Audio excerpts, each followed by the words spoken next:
The wind that day carried more than dust. It carried the sound of a woman's heart breaking in silence. I was there, standing by the freight crates, when Clara May stepped off the train into the unforgiving sun of Dry Creek. Content.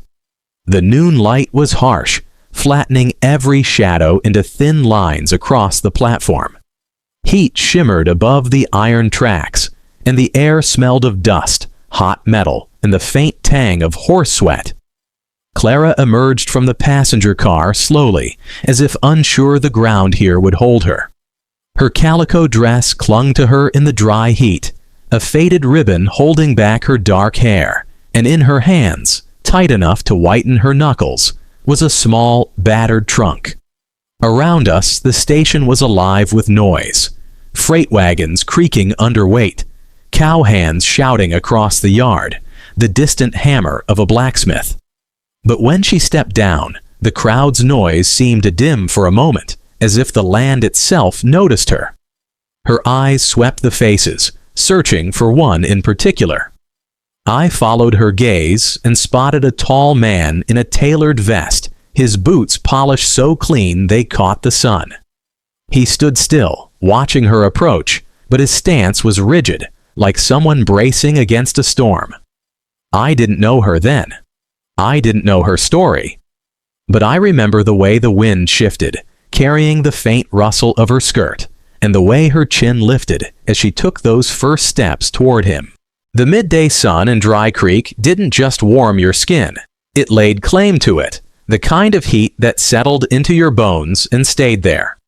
The sky stretched unbroken, a pale blue dome above the endless sweep of prairie. Out here, clouds were more rumor than reality, and the wind carried the sharp scent of mesquite and the faint bitterness of sage crushed under wagon wheels.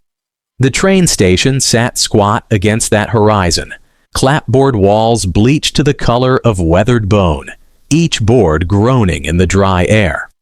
Its platform creaked when the freight wagons rolled past, wheels wrapped in iron rims, pulled by mules with hides the color of river mud. Beyond the tracks, the prairie grass waved in slow, tired gestures, and somewhere farther out, a meadowlark sent its song drifting above the heat shimmer. Clara stood beside the baggage cart, her trunk, scuffed, brass-cornered, and older than she was, perched on its splintered boards. She gripped a small coin purse in one hand, the leather worn soft from years of clutching tighter than she wanted to admit. Each time the breeze shifted, it brought with it the mingled scents of hot dust, leather oil from the saddle shop, wood smoke curling from the blacksmith's forge, and the yeasty tang of bread cooling in Miss Ellery's bakery 2 doors down. Main Street in Dry Creek was never loud, but today it felt especially hushed. Folks moved with the slow care of people used to conserving their strength, hats pulled low, boots leaving small puffs of dust in their wake. Their eyes slid toward Clara and away again, the way folks in small towns look when they don't yet know the story, but already have their ending picked out. From the far end of the street, Jedediah Cole emerged from the livery stable, and even from where I stood in the shadow of the freight shed, I could feel the shift. He walked like a man who measured each step against the land itself, steady, unhurried, as if nothing worth doing was worth rushing. A burlap sack hung over his right shoulder, the weight balanced like it belonged there. His broad-brimmed hat tipped low enough to shade his eyes, but not so low that it hid the watchfulness in them. The sun painted his denim shirt to a faded blue. The sleeves rolled high to reveal forearms the color and texture of old saddle leather. A lariat hung from his belt, swaying with each step, and his boots stirred up lazy curls of dust that glowed gold in the light. The spurs at his heels gave off a soft jingle, less for show, more the honest music of miles already ridden. As he made his way toward the general store, Jed's gaze caught on Clara, alone and small against the backdrop of open country. He slowed without thinking, tilting his head slightly in that way a man does, when taking the full measure of a scene. Down the boardwalk, a pair of cattlemen outside the saloon leaned back in their chairs, pretending not to watch but doing a poor job of it. Jed crossed the street in 3 easy strides, stepping over a tumbleweed snagged in the gutter. The air around him carried the faint metallic tang of the forge and the dry, powdery heat of the land. "Afternoon, ma'am," he said, his voice a low drawl shaped by years of talking more to horses than people. Clara looked up, blinking as if the words themselves were strange. "You all right?" he asked, setting the burlap sack down and leaning one forearm on the hitching post beside her. The posture wasn't threatening, just solid, like the post itself had decided to speak. "I'm fine," she murmured, brushing at her skirt, though her tone lacked conviction. Jed's eyes traveled from her worn boots to the coin purse in her grip. "Thing about this country," he said, his gaze drifting to where the Wichita Hills rolled soft and brown on the horizon, "is it doesn't take kindly to folks standing still. Wind'll strip you bare if you give it time." A freight wagon from Laredo clattered by, the driver lifting 2 fingers in a lazy salute. Jed watched it pass before turning back to Clara. "If you've got nowhere to be, Pecos Bend Ranch has a bed that doesn't sag and a roof that only leaks when the rain's mean about it. Safer than lingering here, where the sun burns quick and the shadows stretch long." She glanced down the road Briggs had taken, where the dust still hung in the air like a ghost refusing to leave. Something about Jed's voice, unhurried, plain-spoken, sounded less like an offer and more like a lifeline. Her fingers tightened slightly on the handle of her trunk. The sun had slipped lower, smearing the sky in copper and brass, turning the air into molten gold that shimmered on every dust speck. The heat of the day still clung to the platform boards, radiating up through worn boots. Clara remained exactly where Briggs had left her, trunk at her feet, the coin purse in her hand feeling heavier than iron. Her shoulders held a straight line, but her eyes, they were fixed on nothing, as if the world had blurred at the edges. People drifted off, the way prairie grass leans away from a passing gust. Wagon wheels groaned back into motion, and voices returned to everyday tones. Yet the whispers stayed, small, sharp things slipping between lips, like the faint smoke after a grass fire. From the shade of the freight shed, I caught sight of a figure moving down the street.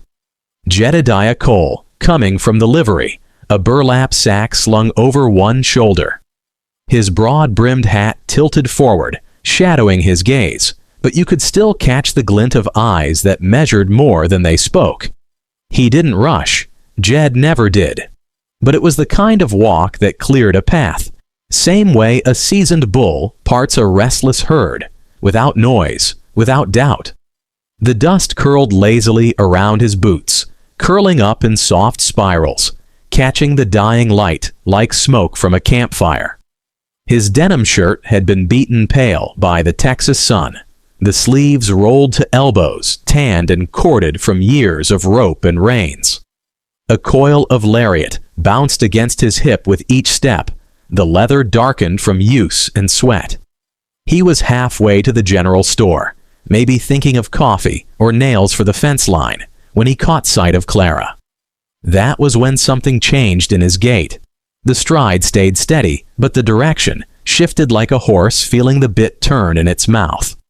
He slowed, tilting his head in that way men do when the shape of trouble's not yet clear, but worth a closer look. Between them, the late afternoon heat made the air shimmer, warping her small frame in waves. She stood still, too still, in a town where standing still was a dangerous thing. Jed altered course without announcing it, stepping off the dust and onto the platform. Each bootfall on the boards was measured, unhurried, yet you could feel the weight in it. His shadow reached her trunk before he did. She looked up. "You all right, ma'am?" The words carried the slow drawl of a man who'd talked more to cattle than crowds, each syllable steady enough to anchor in. She blinked, as if the question itself needed translation. "I'm fine," she murmured, brushing a bit of dust from her skirt, though the wind was already undoing her effort. Jed set the sack down easy at his feet, resting one hand on the post beside her, not boxing her in, but planting himself within reach. "Thing is," he said, eyes steady, "folks that are fine don't stand around looking like their last friend just rode off with the only canteen." Her throat moved as if she meant to answer, but the words stayed behind her lips. The platform had gone quiet again, save for the wind rattling the tin sign overhead. Jed's gaze slid to the coin purse in her hand, then back up to her face. "I saw Briggs walk away. Man's been fattening his pride on other folks' misfortune since before he could grow whiskers." Her mouth opened, but surprise stalled her tongue. "You got somewhere to be?" he asked low. She dropped her gaze. "No family here. Nowhere to go." For a heartbeat, Jed didn't move, but something in his jaw shifted, as though he'd bitten down on a thought too sharp to say out loud. "Pecos Bend Ranch has an empty room," he said finally. "Roof don't leak much, and the coyotes keep their distance." He straightened just enough to look her square in the eye. "Better than standing in a place where buzzards learn your name." A breeze pulled at the hem of her dress and loosened a wisp of hair from its ribbon. Her eyes darted toward the road Briggs had taken, now empty except for settling dust. Then they came back to Jed's, testing the shape of trust. "I wouldn't want to impose," she said, voice almost carried off by the wind. Jed gave a slow shake of his head. "Ma'am, out here, help ain't charity. It's the only reason half of us are still breathing."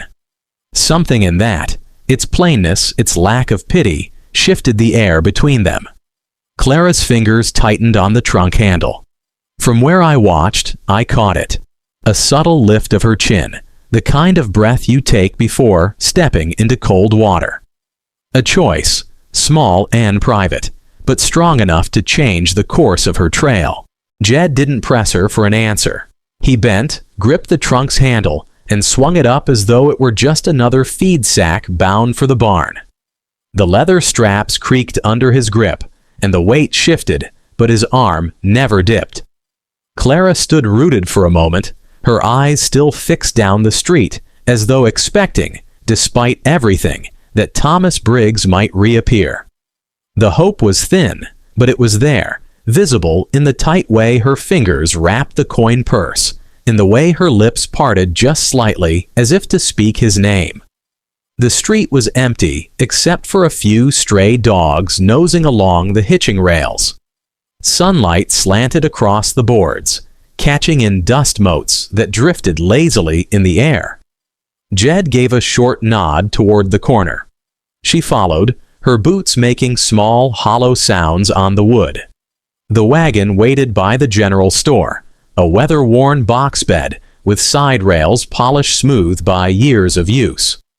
A sorrel gelding stood hitched, tail switching lazily at flies, ears flicking as they approached.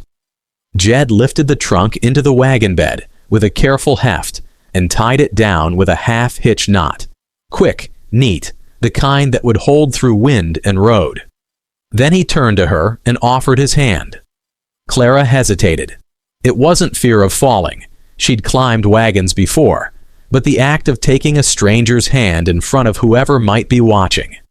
She let her eyes scan the street one last time.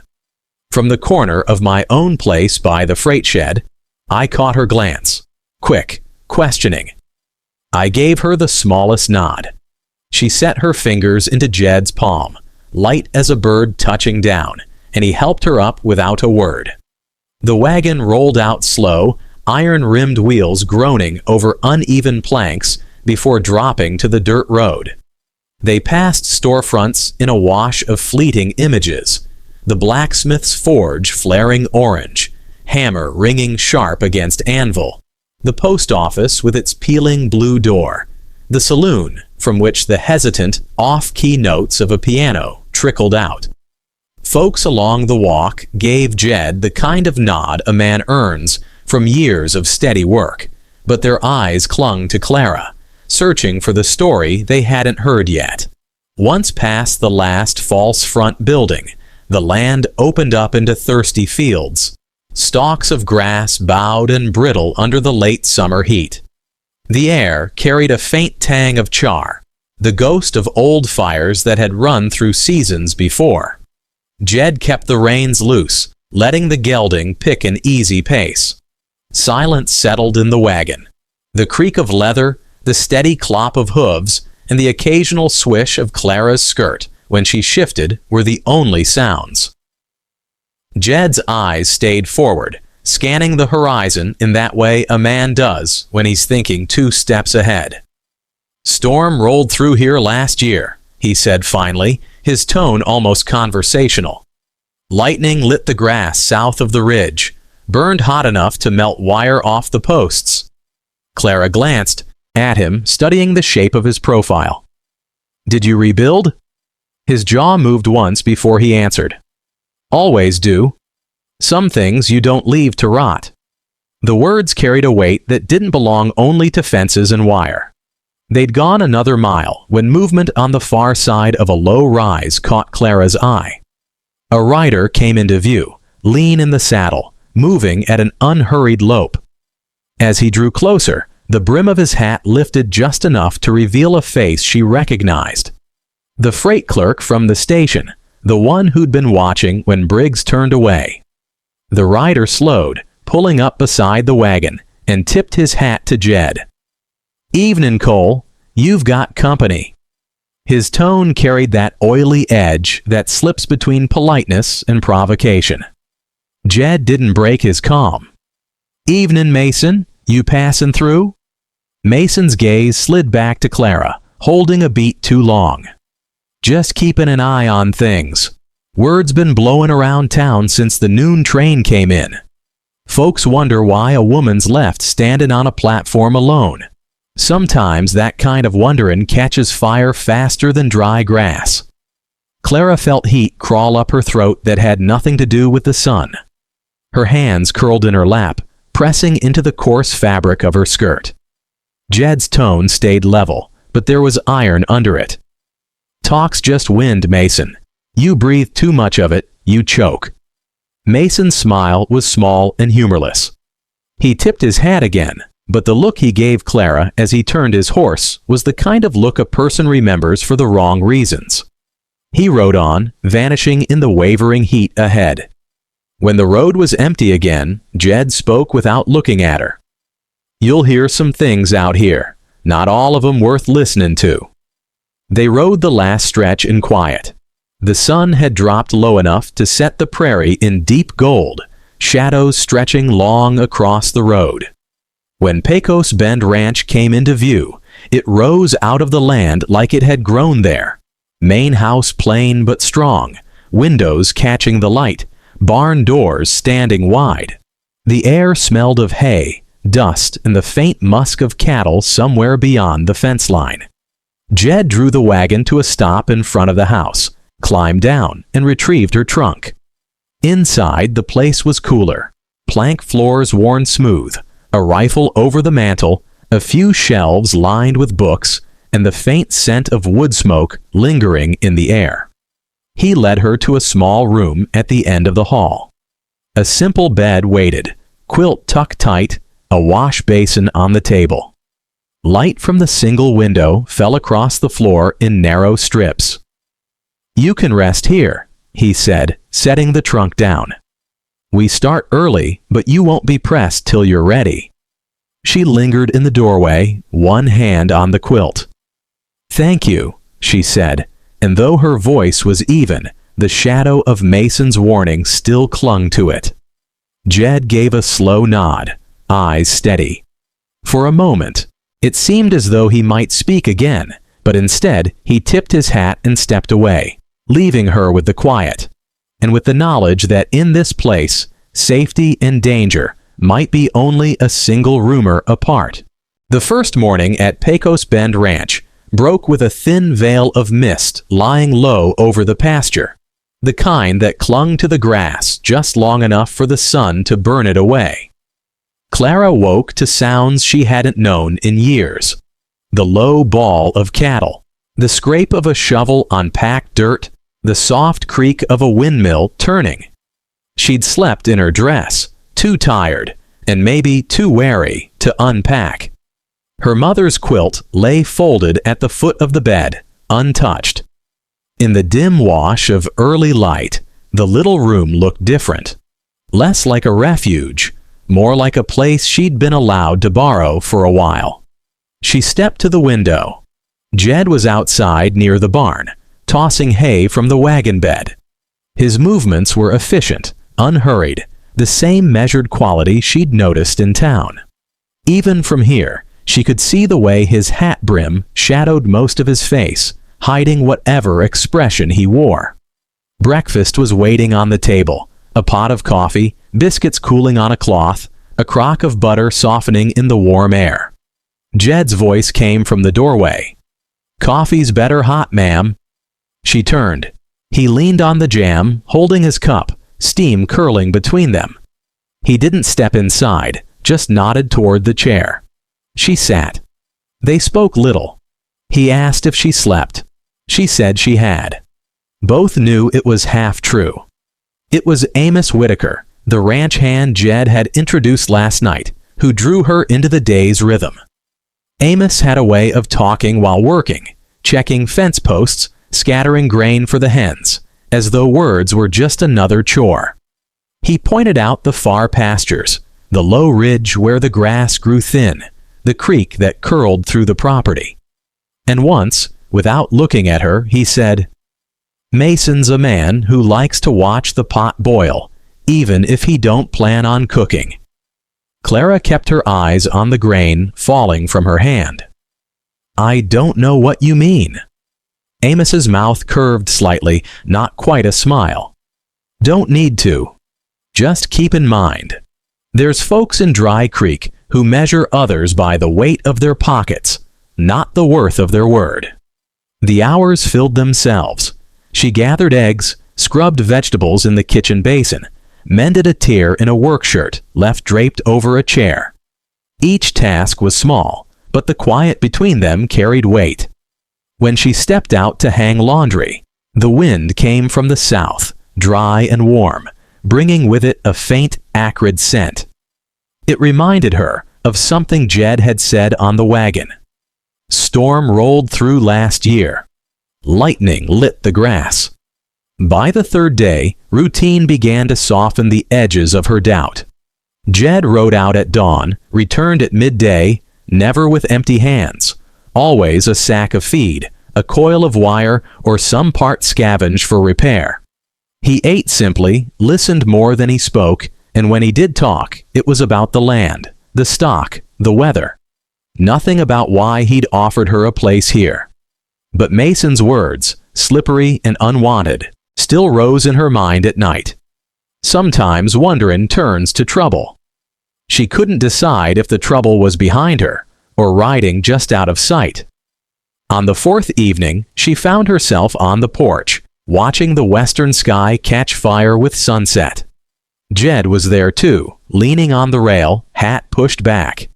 Neither spoke for a while. The wind had shifted again, carrying that dry, brittle scent over the ridge. "Smells like old burn," Jed said at last. "Been a dry season. Takes just one spark." She looked at him. He was watching the horizon, eyes narrowed against the light, as if he could already see something out there moving toward them. And in that moment, she realized, whether Mason was right about him or not, if fire came, she'd be looking to Jed Cole to stand between her and the flames. It began with the wind. Not the easy, sighing kind that slipped through prairie grass, but a restless, hurried push that rattled the shutters like impatient knuckles. Clara was at the kitchen table, slicing bread for supper when the change caught her. She stilled, the knife hovering above the loaf, listening. The smell followed seconds later. Not the faint, almost pleasant ghost of old burn she'd learned to ignore these past days, but fresh smoke, raw and urgent, the sort that prickled the back of the throat. She moved to the porch, squinting southward. Above the far ridge, the sky had grown sullen, smeared with brown-gray that curled upward and broke apart in the wind. The sun was still bright in the west, making the smoke all the more visible, ugly against the gold light. On her way down the porch steps, her boot caught on something half buried in the dirt. She bent to see a small weathered matchbox, one corner scorched as if it had been tossed aside, still warm. Turning it in her hand, she recognized the faded lettering, Silver Spur Saloon, Dry Creek. She'd only passed it once, but she knew it as the place Mason had leaned outside, hat low, a cigarette hanging idle in his fingers. A cold thread ran along her spine. Fire? The question left her lips before she saw Jed, striding from the barn with his hat brim low, eyes locked on the horizon. South pasture, he confirmed without looking at her. Moving east. Fast. His voice was level, but there was a tautness in the way his jaw flexed, as though he were already counting the minutes they had left. Amos appeared from the tack shed, his voice clipped. If it jumps the creek bed, it's ours to fight. Jed was already halfway to the corral. Saddle up. We'll ride the fence line, see if we can choke it before it runs wild. Then he stopped, meeting Clara's eyes for the first time. Stay here. Keep the pump going, fill the barrels. If the wind turns, you'll need water close at hand. She wanted to nod, to give him the trust he'd earned in small doses these last days. But the weight of the matchbox in her pocket made the air feel different. Was this just bad luck? And if it wasn't, why here? Why now? As if sensing her pause, Jed added, You'll be safer here than anywhere else. It should have reassured her. Instead, it landed somewhere between promise and command. The gelding danced under Jed's hand as he swung into the saddle. We'll be back before dark if we can. Amos mounted without a word, his eyes flicking briefly toward Clara, sharp, almost questioning, before following Jed at a ground-eating lope across the pasture. The sound of their hoofbeats faded into the wind, replaced by the steady thrum of it in her ears. She glanced at the ridge. The smoke was thicker now, rising higher, the color deepening toward black. Somewhere out there, green things were burning, sap popping in the heat. She turned to the pump, gripping the iron handle, working it up and down until water splashed cold into the waiting barrel. The repetition steadied her hands, but not her thoughts. The matchbox seemed heavier in her pocket, an accusation she couldn't voice. Was the fire chasing Jed, or was someone driving it toward him? By late afternoon, the light had gone strange, yellow and metallic, like the whole world was being seen through a pane of old bottle glass. It painted the grasslands in a sickly glow, and even the shadows seemed thinner, like they couldn't quite hold their shape. Clara stood on the porch, one hand resting on the pump handle, feeling the faint warmth it had taken from her skin.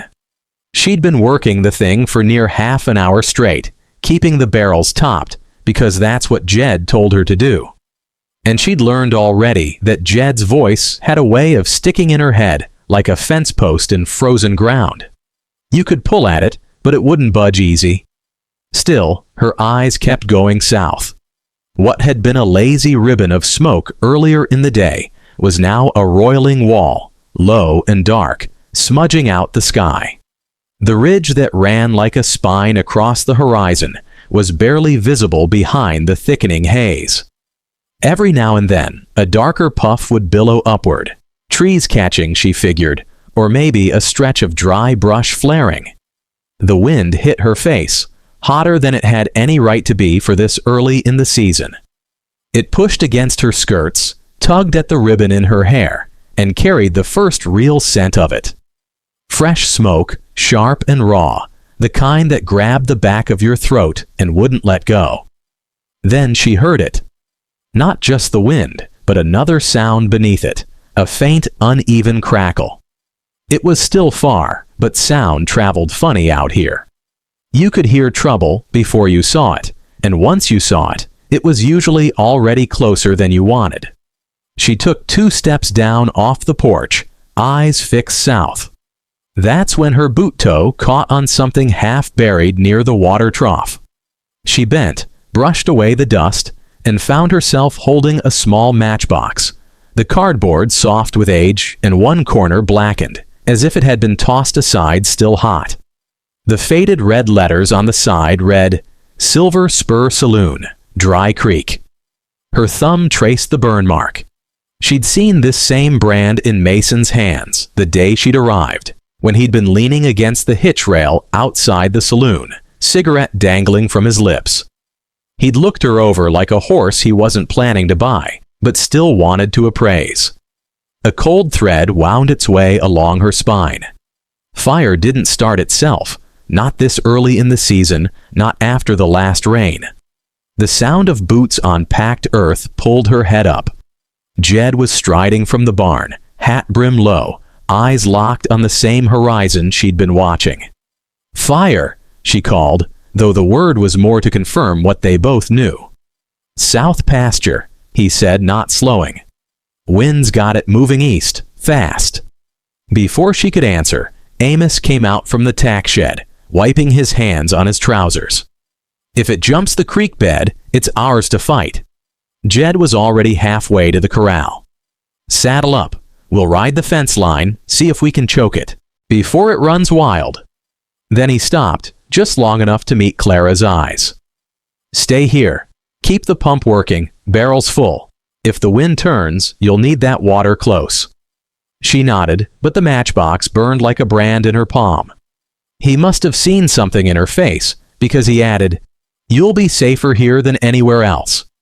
It sounded like a promise, but there was a weight to it, like a man swearing an oath he might not get the chance to keep. Within minutes, both men were mounted. Jed's gelding sidestepped under him, restless in the hot wind. Amos glanced toward her just before they loped off, his eyes sharp and unreadable. Then they were gone, a pair of silhouettes cutting across the gold and shadow of the pasture until the haze swallowed them. The world felt too quiet once they were out of sight. Clara set the matchbox on the porch rail, forcing herself to turn back to the pump. She worked it hard, the iron handle clanging, water splashing cold into the barrel. Her arms ached, but she kept going. Anything to keep her mind from chewing on the thought that someone might have started this on purpose. A shout broke through the wind.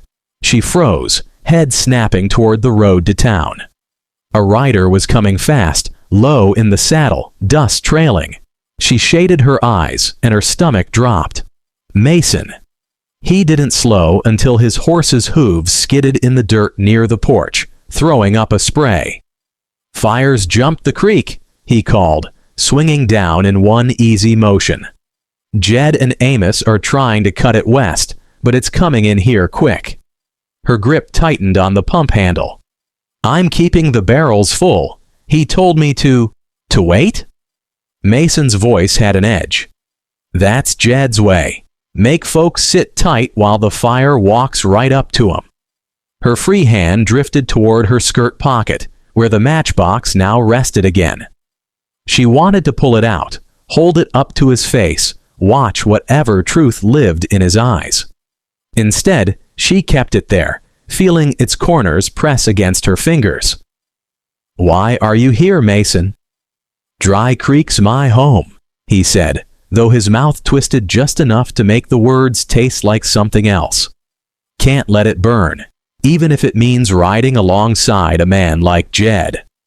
The wind gusted hard, sending sparks tumbling through the air, tiny glowing flecks that winked out before they hit the ground. Clara's pulse jumped.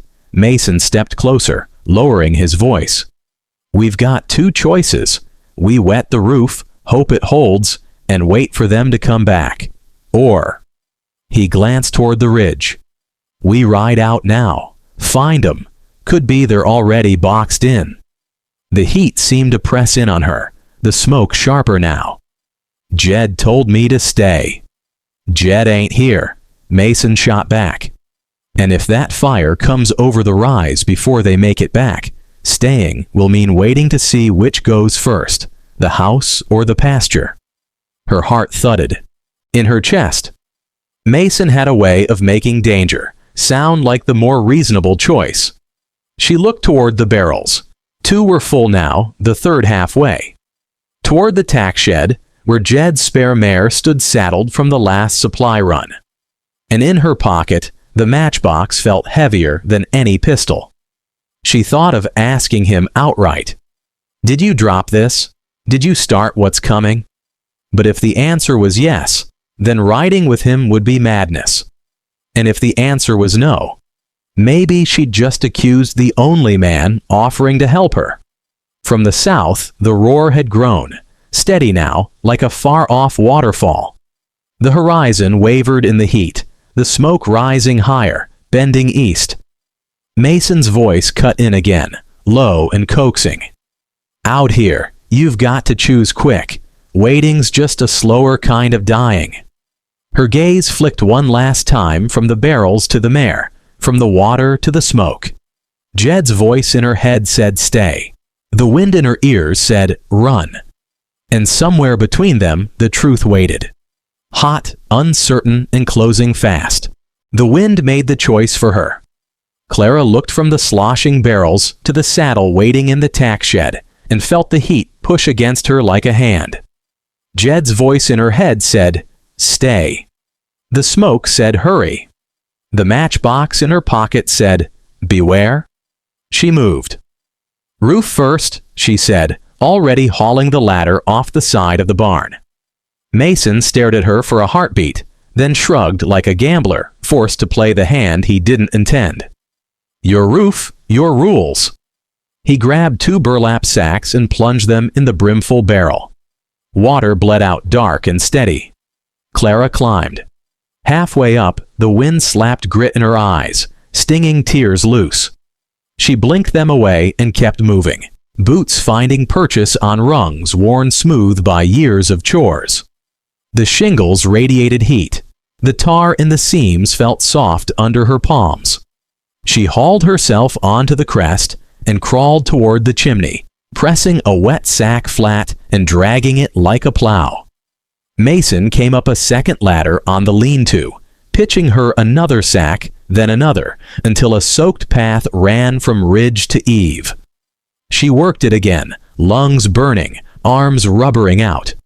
Beneath the wet burlap, her mother's quilt back in the room flashed in her mind, the only softness she owned in a hard world, and the thought sharpened her movements.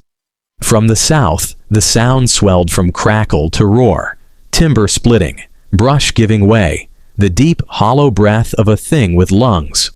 Smoke rolled over the ridge in low bellies and tumbled down into the swales of pasture. It wasn't a line anymore. It was a front, a moving wall, ember chaff streaming ahead of it in veils. A cinder landed on her sleeve and chewed a pinhole through the cloth before she slapped it out. Another kissed the thatch on the chicken coop and winked away. Then 3 at once fell on the shed roof and smoked like angry bees. "North edge!" Mason shouted from below. "Spot fire!" She pivoted, scrambled on hands and knees, dragged a sack across the shingles until it smeared black with ash.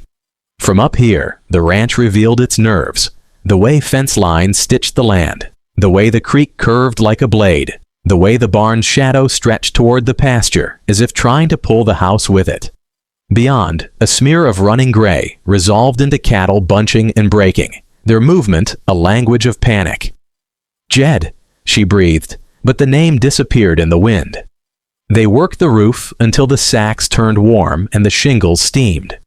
When she finally slid down the ladder, her arms trembled so bad she had to steady herself on the porch rail. Mason was already at the pump, working the handle with a boxer's rhythm. Water hammered the trough. He paused just long enough to rake his sleeve across his forehead. "We can flood the eaves or go find them," he said. "We won't have time for both." She reached for the rope that hung coiled from the porch beam, moving to fling it over the roof line for a faster haul. The rope came away too easily.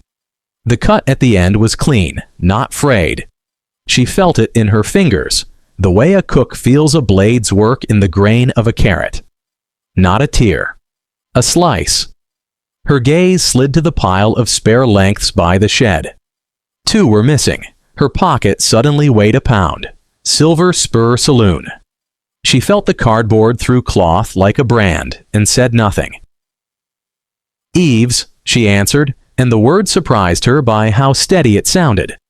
They dragged every bucket, basin, and pan they owned, dousing the porch, the south wall, the window sills. The house began to look like a river had tried to stand up and become a building. The air tasted of wet wood and ash. Mason moved quick, strong, efficient, exactly the way a man moves when he knows how fast fire eats. Twice she caught him glancing at the tack room door. Twice she ignored the itch to ask why. A hen exploded from under the stoop and sprinted across the yard, wings out, making a sound like a rusty hinge. The gesture was ridiculous and brave and made Clara's throat sting. The first breath of the fire hit them like the mouth of an oven.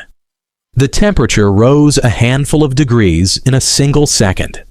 The wind turned oily, thick with resin and the ruptured sweetness of sap.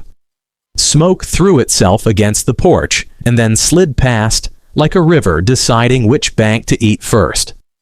Then the front arrived. It didn't come like a wall so much as a living, growing edge. Grass went from pale to gold to black in a movement the eye couldn't quite track. The south fence popped and flared, posts turning to candles. A drift of ember chaff came down on the chicken coop like a meteor storm, and this time it stuck. Flame crawled up the rough wood and found a language it liked. Mason ran for it. He swung the pump bucket and slapped water across the coop roof in mean, heavy blows, cussing under his breath in a steady string. Clara flanked him, throwing her own bucket in a rhythm that matched his, and for a breath or two the coop held. Then the wind breathed wrong, and the flame answered by climbing. The structure folded like paper. The smell of feather and pitch rose at once. There wasn't time to save what was inside. "Back to the house," he barked, already retreating. They ran bent, hands over noses, eyes narrowed to slits against sparks. On the porch, the soaked burlap smoked but refused to catch. A small victory in a field of losses. Clara dumped the last of a bucket on the welcome mat. The smallness of the gesture, absurd and necessary all at once. "Water's half," she said, reading the barrel line. "Then it's time to decide," Mason answered, voice gone flat. He jerked his chin toward the open pasture, which had turned into a stage of silhouettes, fence, cattle, the black seam of the creek, and beyond it, the orange and black tearing itself forward. Ride or stay. Clara stared into the smoke and saw 2 futures. In one, she and Mason rode hard, found Jed and Amos boxed on the far line, and maybe, the 4 of them made it to the creek in time. In the other, she stayed like she'd been asked, did the small things that might matter, and if the house caught, she would go inside and take what should not turn to ash. Her mother's quilt, the trunk with the last letter she still carried, the tintype in Jed's parlor she had polished with the tail of her apron on the second day without admitting to herself why. She chose. "We stay." Mason's mouth tightened. "You're choosing a house over men." "I'm choosing the place they'll need if they make it back," she said. "Help me or don't." For a heartbeat, something ugly flickered through his eyes.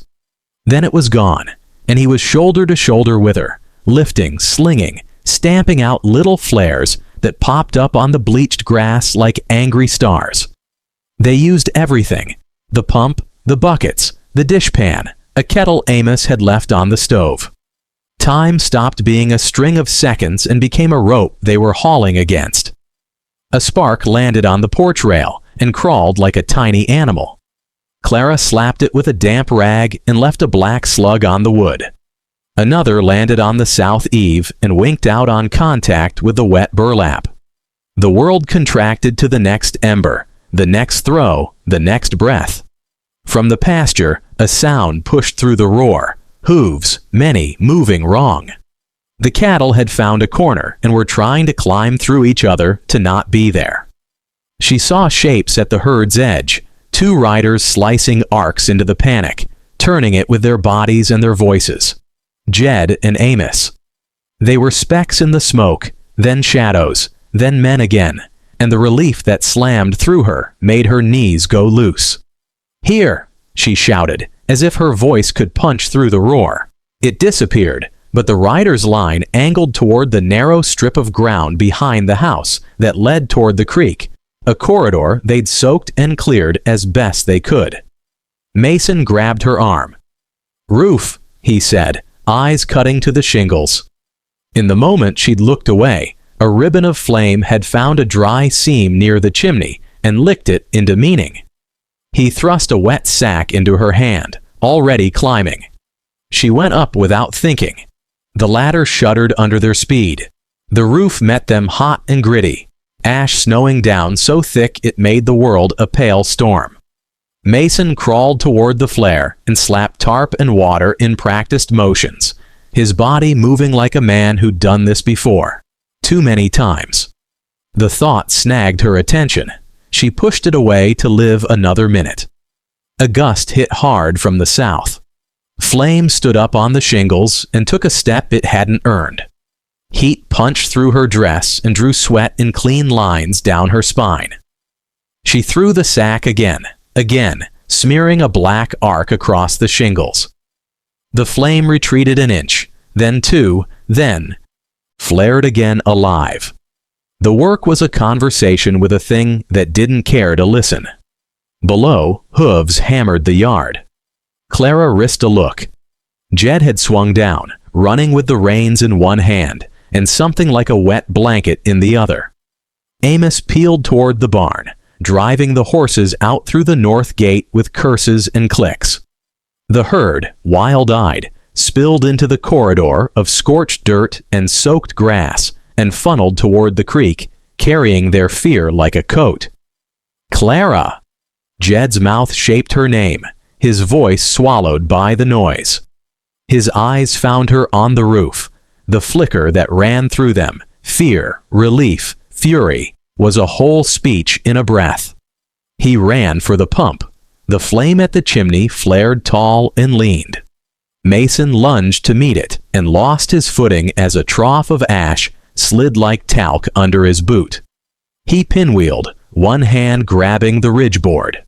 For a heartbeat he hung, odd and fragile, and in that frame, Clara saw the matchbox in his pocket turn against the cloth, the red letters catching her eye with cruel clarity. Silver Spur Saloon. As if the damn thing had chosen its own moment to show itself. He looked at her then.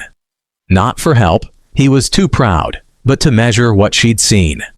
The distance between them narrowed to a choice. She slammed the sack down on the seam and shoved, hard, throwing her weight to anchor him as his boot found traction. He hauled himself up with a grunt, and the moment broke like glass. They didn't speak. They killed that flame and the one after it and the next, working until their mouths tasted like coins. Below, Jed worked the pump with savage, efficient strokes, filling buckets faster than any sense of balance. He threw water to Amos, to the eaves, to the steps. He threw it to the ground where heat tried to gather. The pump's iron throat sang, a steady, rasping hymn. Then the porch roof went. It started at the far corner, where even soaked wood can't hold forever. A run of flame took the edge of the overhang and sprinted it. Mason swore. Down! He kicked the ladder, and it rattled in its cradle. They slid to the porch and landed hard enough that Clara's ankle screamed. She bit the cry in half. Jed was there in 2 strides, catching her under the elbow, eyes ranking every new blaze with battlefield calm. Amos skidded into the yard behind him, a line of fire dancing up the barn wall like a fiddler's tune. "Barn's lost," Amos said, already turning for the gate. "Animals are clear." "House first," Jed answered, and that was the whole sermon. They formed a line, Jed at the pump, Amos the runner, Clara and Mason at the eaves. Water arced, hissed, died, arced again. The porch edge sagged and dropped, throwing sparks like hornets. Jed bellowed wordlessly and surged forward with a soaked blanket, slapping and dragging until the flame guttered to sullen coals. He stamped those coals like a man putting out a lie. Something inside the house cracked. Heat had found a window latch and tested it once, then twice. Glass gave with a sound like a laugh. Smoke shoved in and turned the room a darker gray. "Inside, get what matters," Jed said to Clara, and in his eyes she saw not a command, but a gift, the trust to know what mattered without him telling her. She ran, Mason on her heels. The parlor was a low river of smoke, pooling first under the ceiling, coming down in slow tides. Her trunk waited by the hallway, exactly where Jed had set it days ago, with that quiet, deliberate care he put into everything. She lifted the handle and felt her ankle argue, a light bursting behind her eyes. She moved anyway. In the parlor, the tintype of Jed's parents hung on the wall, its glass dull with ash. She grabbed it without thinking, tucked it into the crook of her arm. On the mantel, a small sketch, pencil on cheap paper, showed Pecos Bend in spring, water high, grass young. She took that too. The air clawed at her lungs with hot fingers. Mason darted into the kitchen and came back with 2 wet cloths, slapping one in her hand. "Mouth," he said, terse. They wrapped them across nose and lips and become 2 creatures born for smoke. The house groaned. A shower of sparks blew in through the broken window like angry bees. The braided rug in front of the hearth smoldered and then announced its intention to join the day's disaster. Mason stomped it, lost patience, and kicked it into the hearth with a curse. "Go," he said, and for once the word in his tone was clean, just urgency, no edge. They ran for the door, lungs burning, eyes leaking tears they hadn't put there. On the porch, the air felt almost kind. Jed took the trunk one-handed and slung it into the wagon bed with a soldier's dismissal of weight. He lifted Clara to the seat as if she were no heavier than a sack of oats. The move sent a white-hot nail through her ankle. She swallowed the sound and pressed the tintype to her chest. "Creak," Amos called from the gate, which was now a doorway into a world of shifting orange and black. "The corridor is holding." "Go." Jed slapped the reins. The horse lunged, wagon lurching, the left wheel bouncing over a charred board that used to be part of the porch step. Mason swung up behind, vaulting into the bed with the grace of a thief and landing atop the trunk with a thud that made Clara look back on instinct. His hand had come to rest against her trunk's clasp. When he felt her eyes on him, his fingers drifted away like nothing at all had happened. They ran. The corridor Amos had cut was a thread through a cloth being burned from both edges. To the right, the pasture ran black to the fence. To the left, flame licked the base of a cottonwood and climbed it in a dress of sparks. The world narrowed to horse, wagon, men, and the path between. Heat hammered her face, pulled tears from her eyes, made her skin feel like paper. The air itself had weight. Each breath came through grit. A tumbleweed the size of a stool, fully aflame, rolled across their path. Jed hauled left, the wagon heaved, and for a blink Clara saw the horizon tilt. The wheel hit a rut and bit, grabbing earth with an angry squeal, and the wagon slammed back flat. Mason's hand flew to the side rail to steady himself. His other hand went reflexively to his pocket. The matchbox printed a rectangle against his trousers, like a calling card. "Faster!" Amos shouted from ahead, voice shaping itself through the roar by force. He pointed with his hat toward the black oval of last month's burn, a place where nothing living remained to feed the fire. The creek shimmered beyond it, low and thin, but water all the same. The horse ran as though the flames had teeth. The wagon banged and rattled, joints complaining. The tintype's glass bit into Clara's forearm through her sleeve. She held it tighter. She kept her eyes on the notch in the ridge where the corridor ended, counting the fence posts as they whizzed by. 8, 7, 6. Because counting things is what you do when choice is over and only endurance remains. They hit the black, and the temperature dropped by a degree that felt like a blessing. Jed drove the wagon into the shallow cut of the creek and let the wheels sink till cool water slapped the bed. The horse stood blowing, eyes rimmed white, chest going like a bellows. Beyond the creek, the herd milled on the charred ground, bawling but alive. Amos wheeled his mount and came back at a trot, eyes searching the wagon, the faces tallying losses. He nodded once at Clara's ankle and once at the trunk, as if both were reasonable survivors. Behind them, the ranch burned where it chose. The barn's roof folded on itself like a book closing. The house threw up a last sheet of sparks and then settled into a sulk of smoke. Wet places holding, dry places giving. The sum of it impossible to call from here. Fire ran past them along the far bank, like a long freight they could not stop. Each car full of heat and noise. Each car a moment they had not earned, but somehow survived. They didn't talk for a while. Talking would have felt like arguing with a sermon. When the worst of the front had passed and the wind fell back to something that sounded like itself, Jed climbed down out of the wagon. He was soot-eyed and streaked, shirt singed at one cuff, hair slick with sweat. He came to the wheel and looked up at Clara, and in that look she saw all the things he would not say out loud, while Amos and Mason were within the same mile. Relief, gratitude, the kind of fear that rides in after the moment it could have helped. "You did right," he said, simple as a tool on a bench.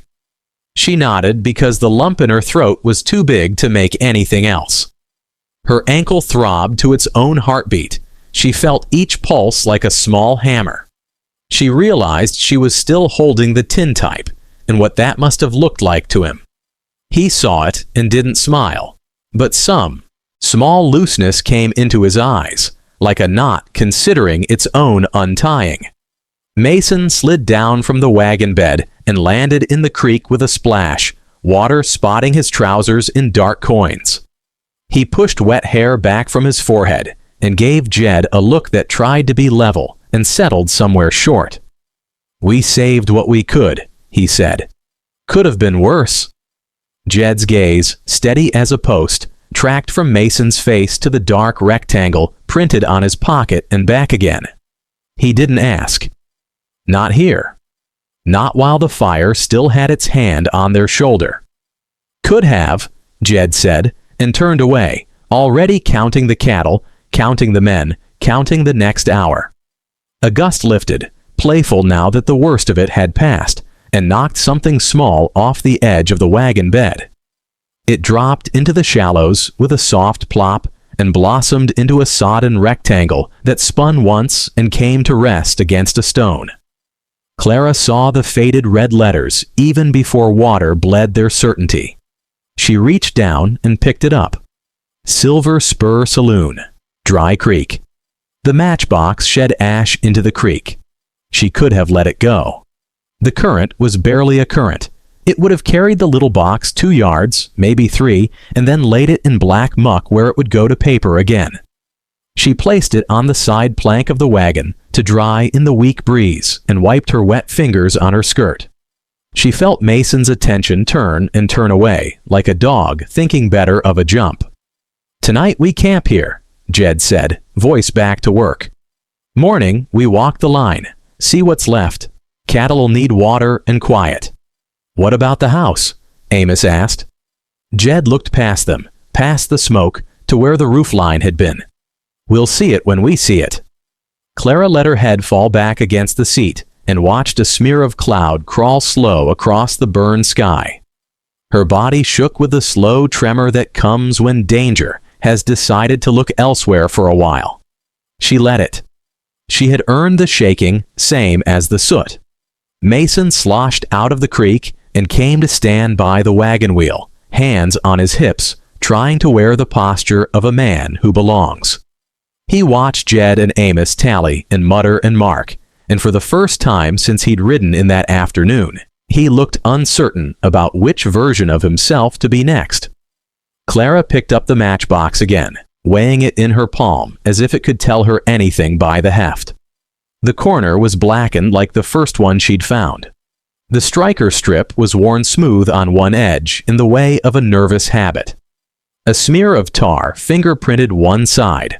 Tar or soot or something a man rubs without thinking when he thinks too much. She set it back on the plank and said nothing. Not yet. The creek made a quiet sound around the stones, and the cattle's lowing subsided to a sullen murmur. Beyond that, the land spoke in the small, spent noises of a thing that has burned enough for one day. Evening slid in, wearing a dim, smoky light. Amos built a tiny cooking fire from damp driftwood on the far side of the black ground, careful and miserly with his sparks. He heated coffee that tasted like tin and argued for itself with steam. Jed handed Clara a cup and a blanket, and the silence in which to use both. Mason took his coffee and wandered down the creek a distance, where the current made a deeper mutter. He stood there with his hat in his hands and looked like a man taking stock of the day, of himself, of who had noticed what. He glanced back once toward the wagon. Clara kept her face still. The matchbox lay on the plank like a small wet truth drying itself for morning. Night arrived at last. Not a night of stars and clean, cool air, but a night of low cloud, reflecting faint fire beyond the horizon, and a tired wind that couldn't be bothered to be either friend or enemy.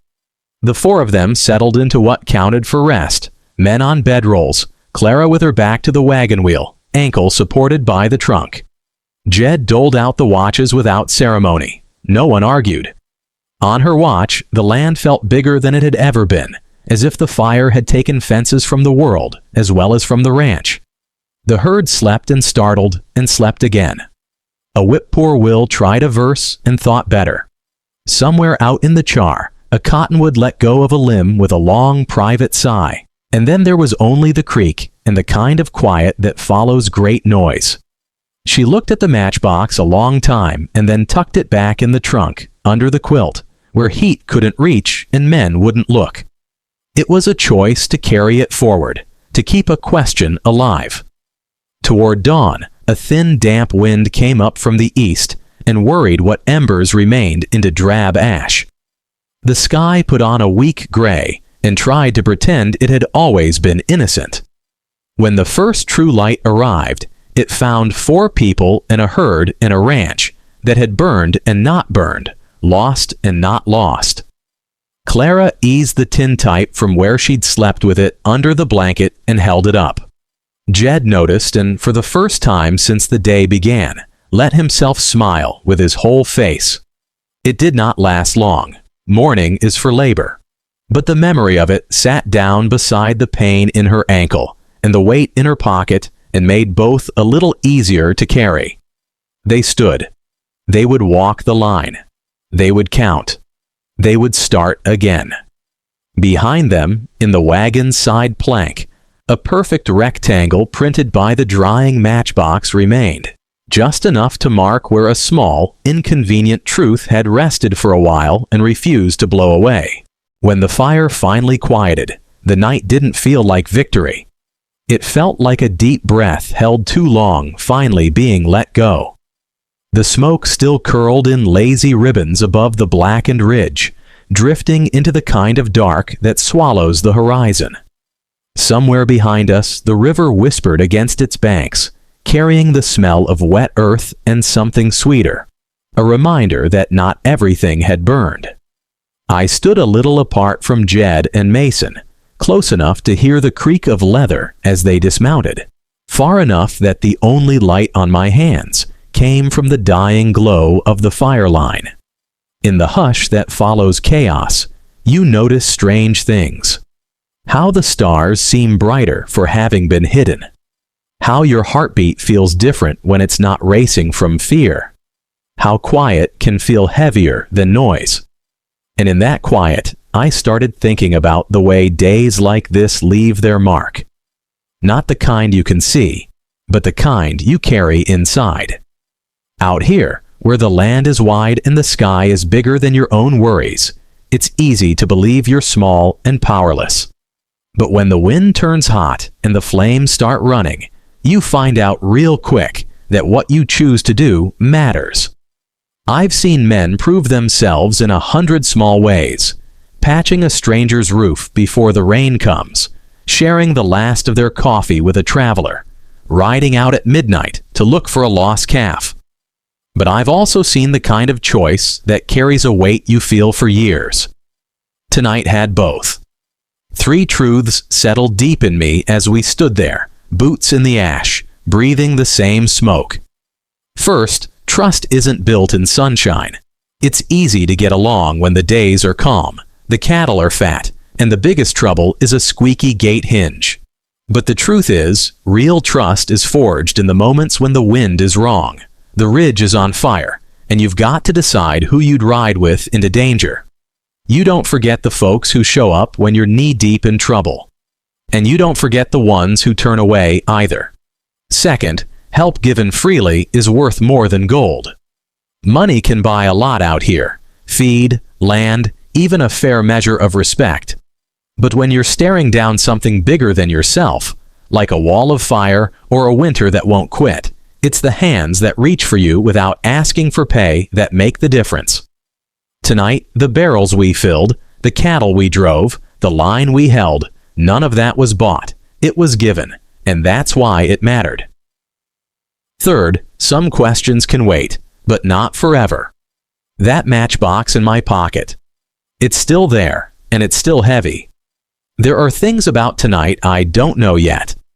Things I'm not ready to ask, maybe because I'm not sure I'm ready for the answer. But I've learned that silence can grow into something worse if you leave it too long. A fire will smolder under the dirt, waiting for a wind to stir it. Sooner or later, I'll have to ask. And when I do, the asking will change things, one way or the other. These aren't lessons you can find in books. They're the kind you have to live through, standing in the heat, tasting the smoke, hearing your own voice steady when you didn't think it could. And once you learn them, you carry them the way you carry the shape of the land in your mind. I don't know what tomorrow holds for Pecos Bend Ranch. Maybe we'll rebuild fences, patch roofs, and go back to the rhythm of sun and cattle and coffee before dawn. Or maybe tonight was the start of something harder, a season when the wind won't give us peace.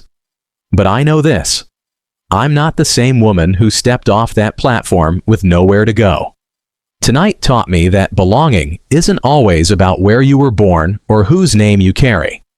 Sometimes it's about standing shoulder to shoulder with people in the worst of it and realizing that, for better or worse, you're in this together.